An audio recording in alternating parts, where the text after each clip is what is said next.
Assalamualaikum warahmatullahi wabarakatuh. Bismillahirrahmanirrahim. Malam hari ini kita belajar aksiologi filsafat nilai dari Max Scheler. Ini ada yang membaca Max Scheler. Terus monggo lah bacaannya. Yang penting orangnya itu, wajahnya kelihatan separuh itu. Itu dia filosof Jerman, kelahiran Frankfurt, meninggal di Frankfurt juga. Kemudian beliau ini dosen di Munchen, di Jena. Guru besarnya di Köln. Kemudian apa lagi? Kelahiran 1878, nanti meninggalnya 1928. Kalian hitung sendiri ya, saya males ngitungnya. 78 dikurangi 2. Oke. Orang baik, ayahnya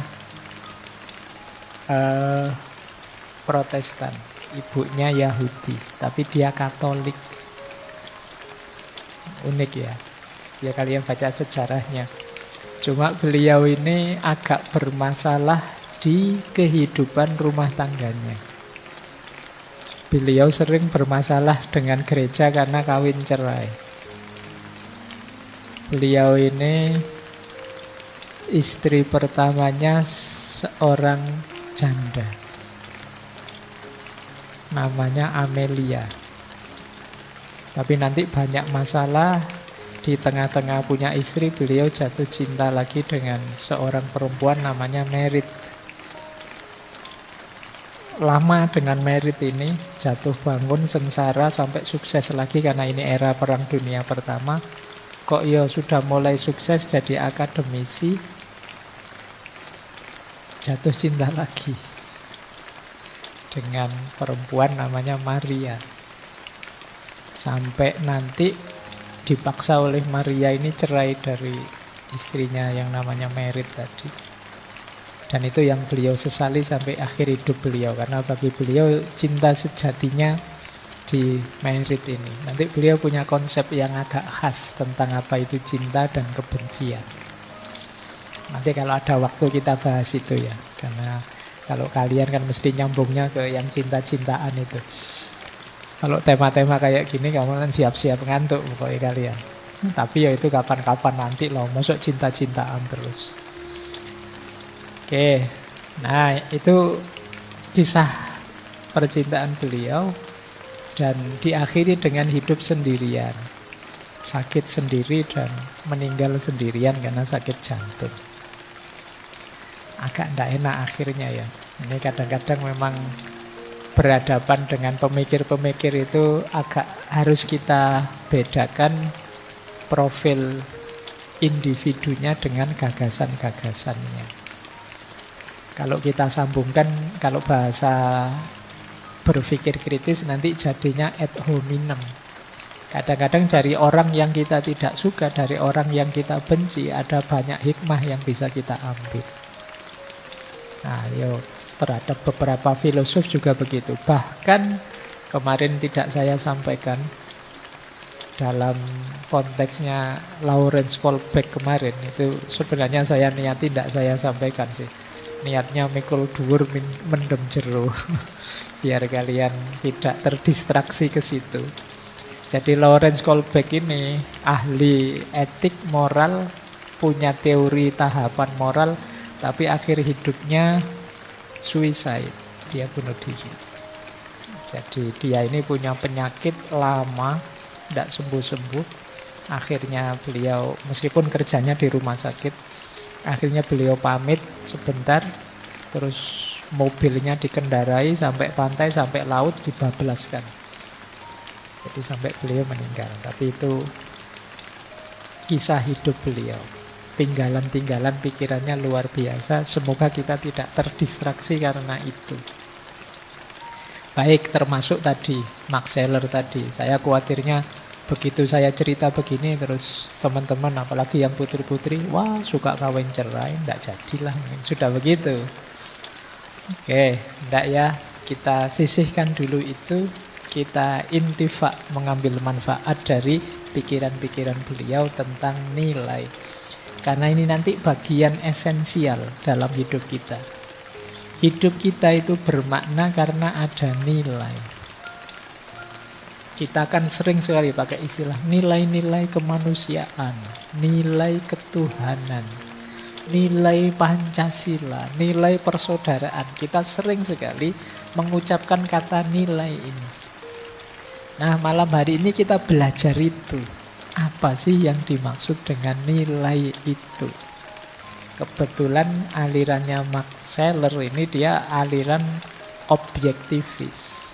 Jadi nilai itu sifatnya objektif. Objektif itu berarti tidak bisa orang suka-suka bikin nilai sendiri. Nah, seperti apa? Yuk kita belajar pelan-pelan. Bismillah, kita mulai. Apa sih nilai itu?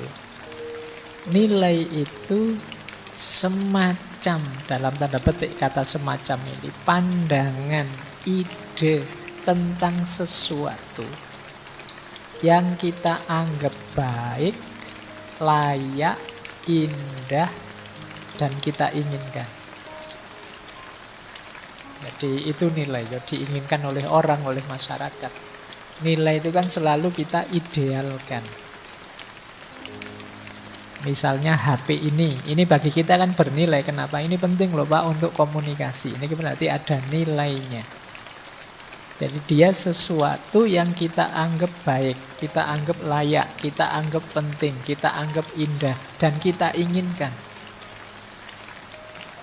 Dan biasanya nilai ini ada dalam sesuatu.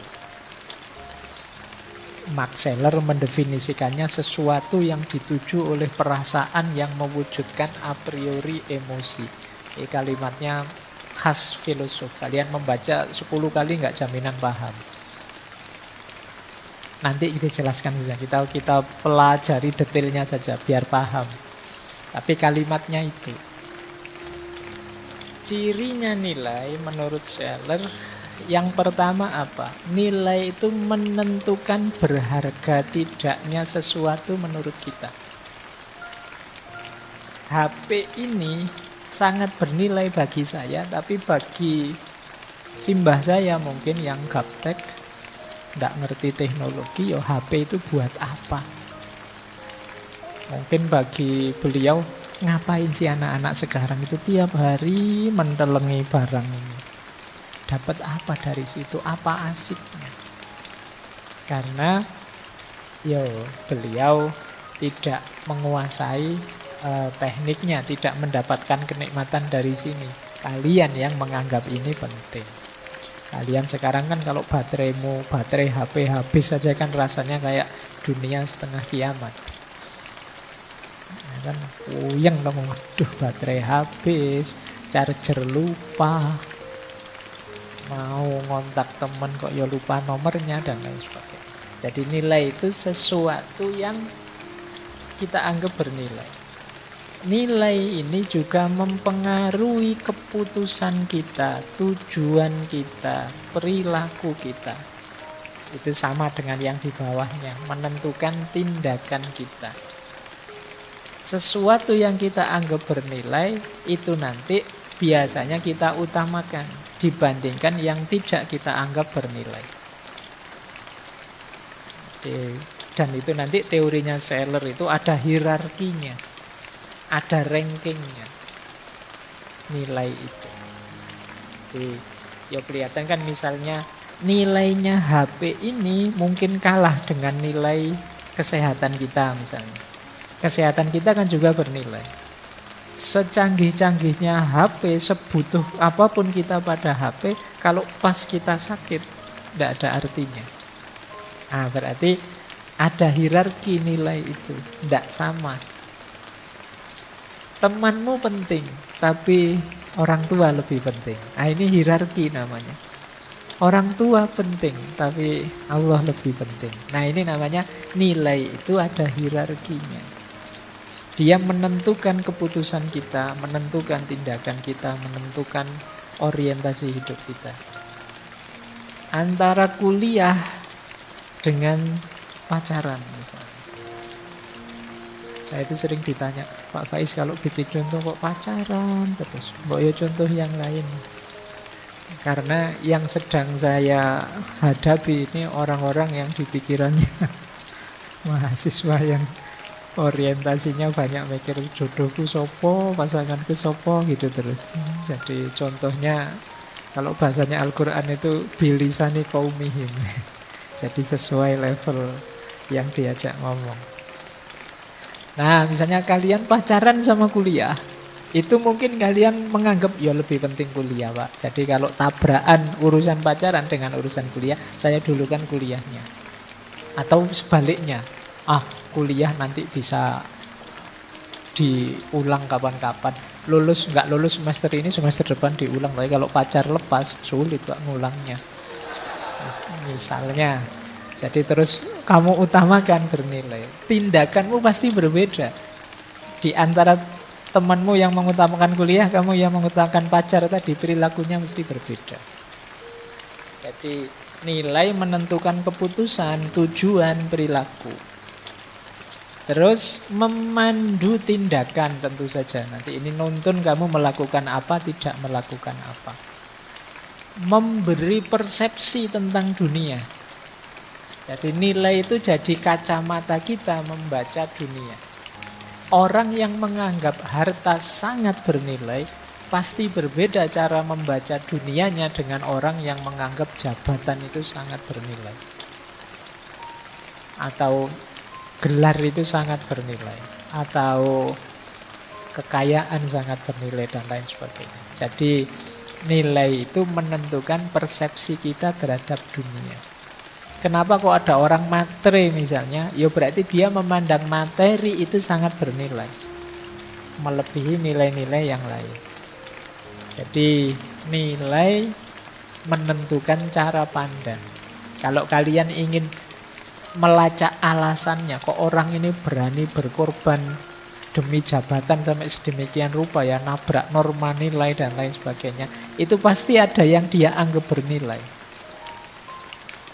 Mungkin jabatan itu sangat bernilai baginya, atau reputasi di tengah masyarakat sangat bernilai, status sosial sangat bernilai, dan lain sebagainya. Kalian juga boleh introspeksi.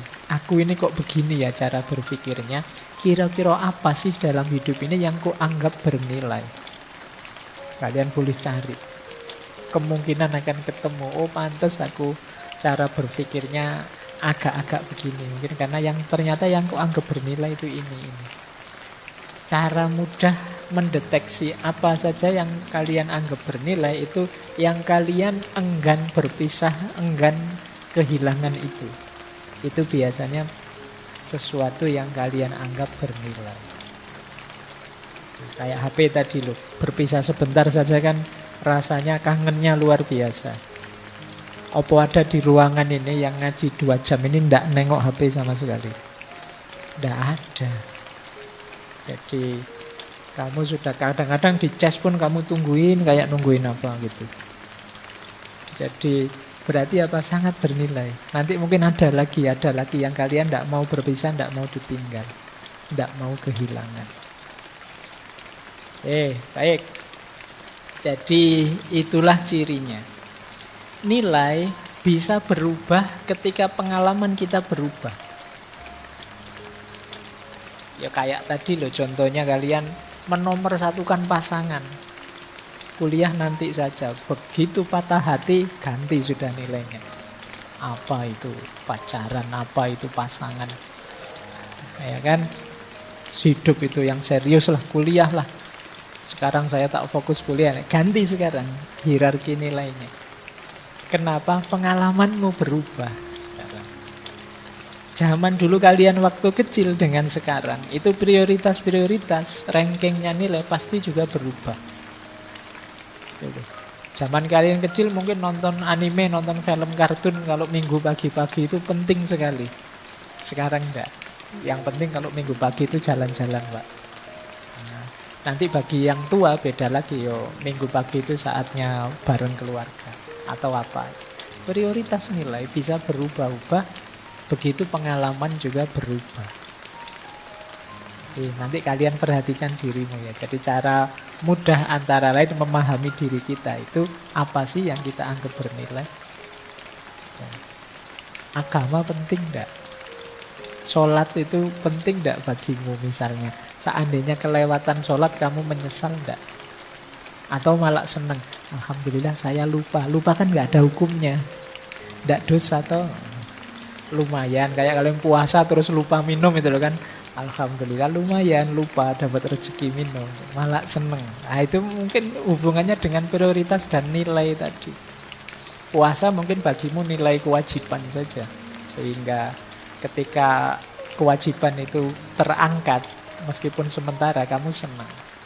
Atau mungkin bagi yang lain nilai kebutuhan. Sehingga kalau lepas, kamu menyesal karena kamu perlu itu, butuh itu. Dan seterusnya. Jadi ini cirinya nilai. Kemudian ada lagi kata Scheller, perilaku yang tidak konsisten menunjukkan tidak ada nilai. Kemarin katanya yang nomor 1 kuliah, sekarang ganti pacaran, besok ganti lagi organisasi, besok ganti lagi urusan. Ganti-ganti terus, itu kemungkinan kalian masih belum punya nilai. Belum ada yang kalian anggap berharga. Pindah-pindah terus. Kemarin katanya A, sekarang B, sekarang A, besok apa lagi. Katanya ngaji penting, diajak ngopi, milih ngopi aja, ngaji kan gampang, rekamannya ada. Nanti besoknya lagi ganti lagi, ngajilah ngopi itu apa. Bolak-balik terus, berarti memang tidak ada yang kamu prioritaskan. Tidak ada yang kamu anggap bernilai. Jadi ganti yang tidak istiqomah itu menunjukkan sebenarnya nggak ada yang bernilai. Kamu belum menetapkan nilai. Pak, saya itu siapa saja saya dengarkan kok Pak. Ngaji filsafat, ya, kemudian channel ini, channel itu, wah saya semuanya saya anukan. Itu kemungkinan memang belum ada yang kamu prioritaskan. Berarti belum ada yang kamu ranking dalam nilai. Jadi inilah nilai. Semua orang pasti memiliki. Yang normal tentu saja. Orang punya valuasi sendiri, penilaian sendiri terhadap hidup. Baik, lanjut. Nah, ini lebih detail lagi. Kata Scheller, nilai itulah sebenarnya yang kita tuju dalam hidup. Tidak kok Pak, saya mengejar kenikmatan. Kata Scheller enggak. Kalau kamu bilang kamu mengejar kenikmatan, sebenarnya bukan perasaan nikmatnya. Tapi karena nikmat itu kamu anggap bernilai. Jadi sama-sama nikmat. Kalau itu tidak kamu anggap bernilai, ya tidak kamu kejar. Jadi dia jadi tujuanmu ketika kamu anggap bernilai. Bukan dia bernilai karena kamu tuju. Ini perlu dipikir pelan-pelan. Jadi kalau kamu, Pak, enggak kok Pak, saya HP ini itu karena saya senang sekali kalau main HP. Nah ini kan seolah-olah senang itu tujuanmu, enggak. Sebenarnya tujuanmu itu adalah kesenangan dari HP itu kamu anggap penting. Meskipun senang, kalau kesenangan dari HP ini enggak kamu anggap penting, ya tidak. Jadi misalnya tadi loh, nongkrong di kafe itu asik loh. Nah, tapi kalau asiknya nongkrong itu tidak kamu anggap bernilai, ya kamu tidak akan memprioritaskan nongkrong di kafe. Jadi sesuatu jadi tujuanmu itu karena dia kamu anggap bernilai. Jadi hakikatnya tujuan hidupmu itu ya nilai-nilai tadi. Kalau agama tidak kamu anggap bernilai, ya dia tidak jadi tujuanmu. Meskipun kamu tahu agama itu penting. Meskipun kamu tahu dia berpengaruh dalam hidupmu. Tapi ketika valuasimu rendah, penilaianmu rendah, nah agama bisa nanti-nanti Pak. Sementara karir dulu Pak. Sementara kekayaan dulu Pak. Nantilah kalau sudah umur-umur 60 ke atas baru tobat misalnya. Nah ini kan kamu posisikan nilainya rendah. Ya dia tidak jadi tujuanmu akhirnya. Yang kamu tuju selalu saja yang kamu anggap paling bernilai. Nah, jadi itu mengapa yang sedang jatuh cinta yang bilang engkaulah segalanya itu kadang-kadang ya perilakunya mengerikan. Kenapa hidup kok itu dok? Kamu kan heran, kok ngejar-ngejar yang tidak penting. Lo itu bagi dia penting, bagi dia sangat bernilai.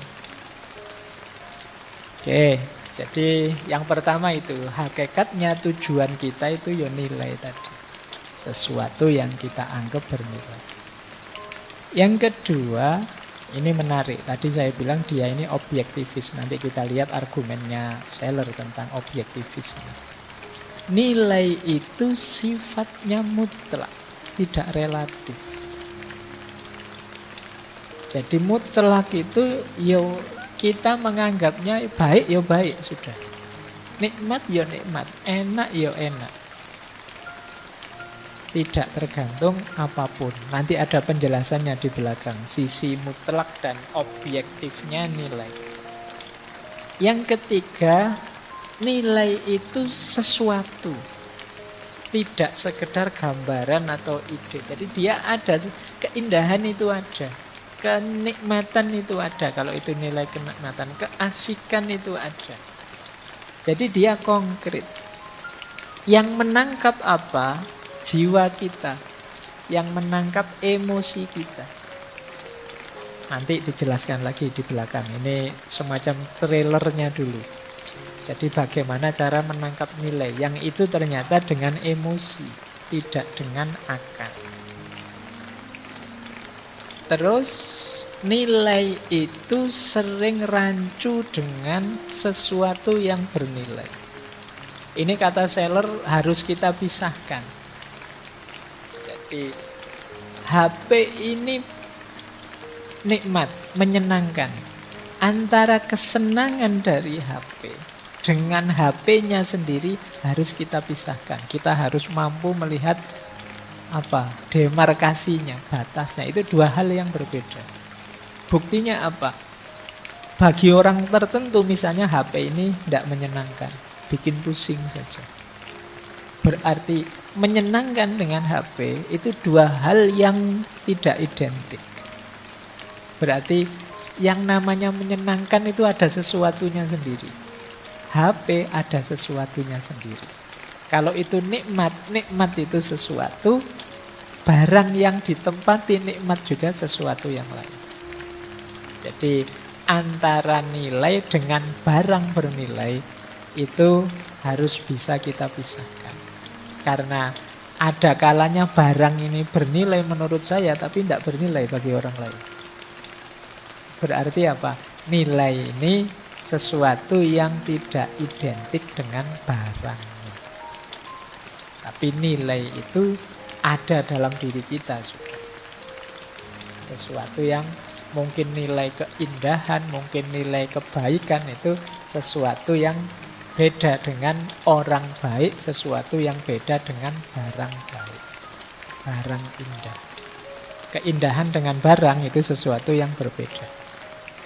Jadi orang yang tidak pernah ke pantai, begitu lihat pantai, indah sekali pantai ini ya.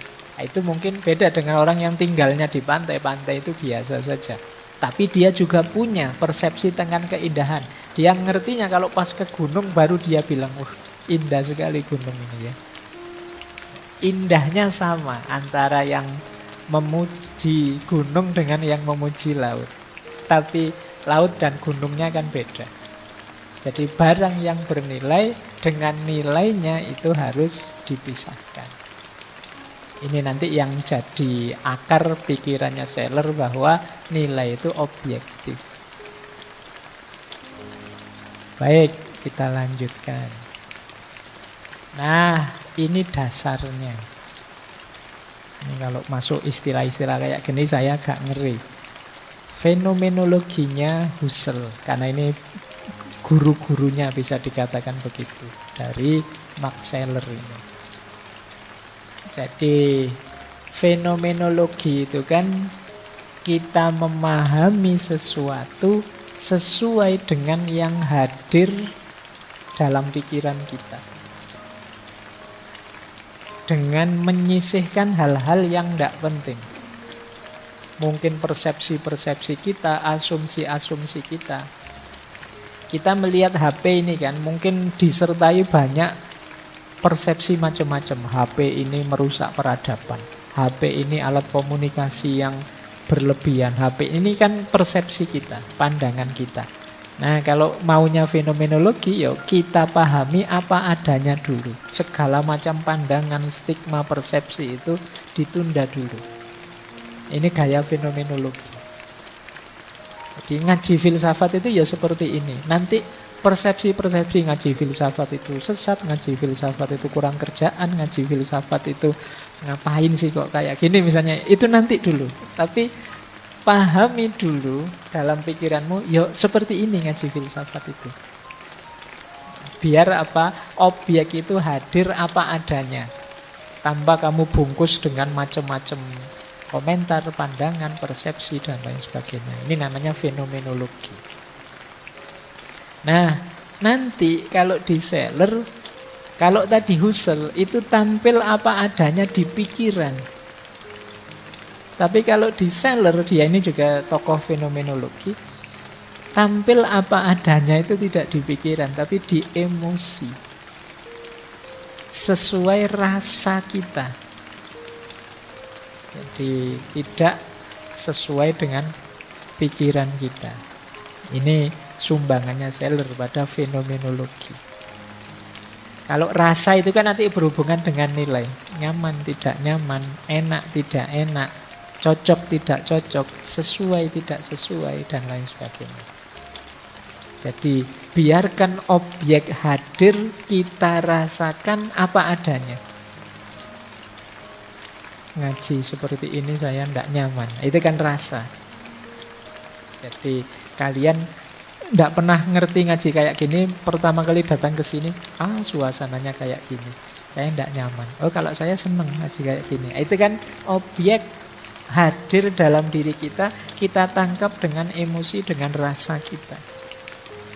Ini bedanya Seller dengan Husserl. Kalau Husserl di pikiran, hadir di pikiran kita, kemudian kita cerna mana yang otentik, mana yang bungkus-bungkus, mana yang kemasannya saja yang harus dibuang. Kita langsung ke intinya. Tapi kalau di Seller, ini jalurnya tidak lewat akal tapi lewat emosi.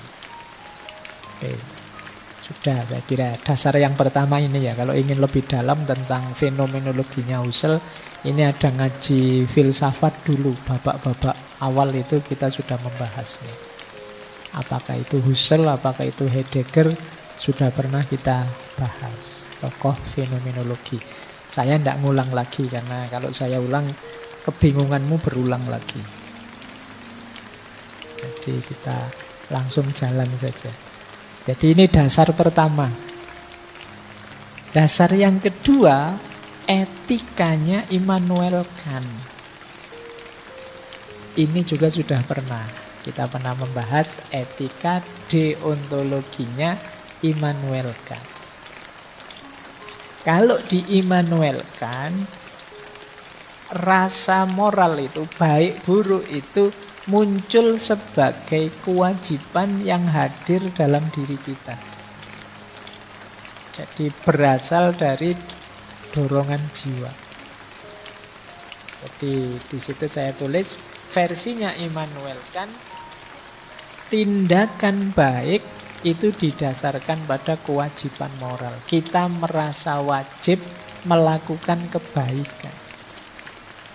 Jadi tidak dari perbuatannya, tapi dari rasa wajib kita untuk melakukan. Itulah tindakan baik. Nah, kalau Seller tidak begitu, kata Seller. Baik itu didasarkan pada nilainya. Jadi kata Seller begini. Jadi satu perbuatan disebut baik karena ada nilai dalam perbuatan tersebut. Yang ini tidak tergantung pada pelakunya. Kalau di Immanuel Kant kan tergantung rasa kewajibannya. Kalau dia tidak karena kewajiban tapi karena pamrih-pamrih, berarti itu bukan perbuatan baik. Tapi kalau di Seller enggak. Baik itu yo sesuatu yang objektif, tidak pada orangnya tapi ya perbuatannya itu sendiri. Jujur itu betapapun ya dia tetap baik. Kalau ada seorang anak, kata saya, kalau ada seorang anak jujur ngaku saya baru mecahkan piring di rumah ketika orang tuanya ndak ada, ini jujur, ini baik tidak karena anak ini. Anak ini ngaku atau tidak, jujur itu tetap baik. Jadi kalau di Immanuel Kant itu kan karena dorongan kewajibannya.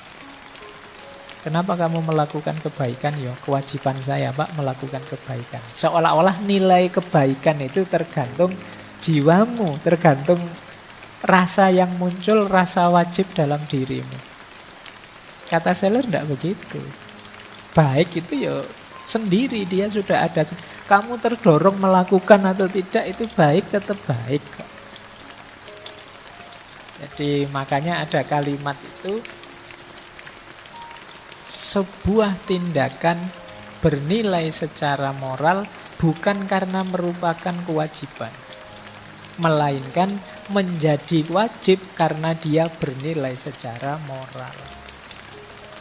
Jadi bukan karena kamu tulus terus jadi baik, tapi karena dia baiklah maka kamu terdorong untuk tulus. Jadi ini kalimat dari Seller. Semoga sudah bisa ditangkap ya bedanya etiknya Immanuel Kant dengan etiknya Seller. Yang satu baik itu karena dorongan jiwamu, kamu memang merasa wajib melakukannya. Yang satu enggak, kamu terdorong atau tidak, ya kebaikan tetap kebaikan. Kalau di Immanuel Kant kan kalau masih ada pamrihnya itu belum kebaikan. Jadi saya jujur, tapi biar dibales dia, biar dia juga jujur padaku. Ini kalau di Immanuel Kant masih hipotetis, masih bersyarat. Kalau masih bersyarat belum baik. Kata Seller tidak begitu. Ada syaratnya atau tidak, jujur itu tetap kebaikan.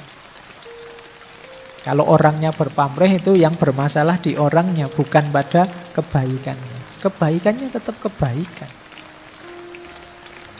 Ya seperti kalian misalnya, kamu ngomong halus, tapi motifnya biar temanmu mau ngasih pinjaman padamu. Kan ada motifnya. Ngomongnya halus, lembut sekali. Nah, kalian kata Seller harus bisa memisahkan motif untuk bisa diberi utangan sama temanmu dengan kalimatmu yang lembut halus ini. Kamu pakai untuk apapun, kelembutan dan kehalusan ini tetap baik. Jadi ya hanya saja dalam konteks dirimu yang subjektif tadi, ya jelekmu kan karena ingin dapat pinjaman tadi. Tapi perbuatannya sendiri tetap baik.